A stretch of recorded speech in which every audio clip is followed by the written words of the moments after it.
কোনো স্বামী তার স্ত্রীকে কখনোই বোঝা মনে করে না। কি বললাম কথাটা শুনুন, কোনো স্বামী তার স্ত্রীকে অথবা বউকে কখনোই বোঝা মনে করে না। মনোযোগ সহকারে শুনুন।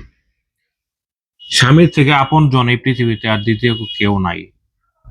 মেয়েদের বলতেছি, স্বামীর থেকে আপন জন এই পৃথিবীতে দ্বিতীয়ত একটা ব্যক্তিও পাবেন না। মেয়েরা সবার বোঝা হলেও কখনো স্বামীর বোঝা হয় না। মেয়েরা একটা মেয়ে বাপের বাড়িতে আপনি যখন বিয়ে না হয় কিংবা বাপের বাড়িতে 1 মাস 2 মাস 3 মাস 4 মাস থাকবেন, তখন ঠিকই দেখবেন আপনি বোঝা হয়ে যাবেন। কিন্তু স্বামীর বাড়িতে সারা জীবন থাকলেও ওই স্বামীর কাছে আপনি কখনোই বোঝা হবেন না। একটা মেয়ে বারবার মানে বাবার ঘরে যখন বিয়ের উপযুক্ত হয়, তখন একটা সময় বাবাও তাকে বোঝা মনে করে।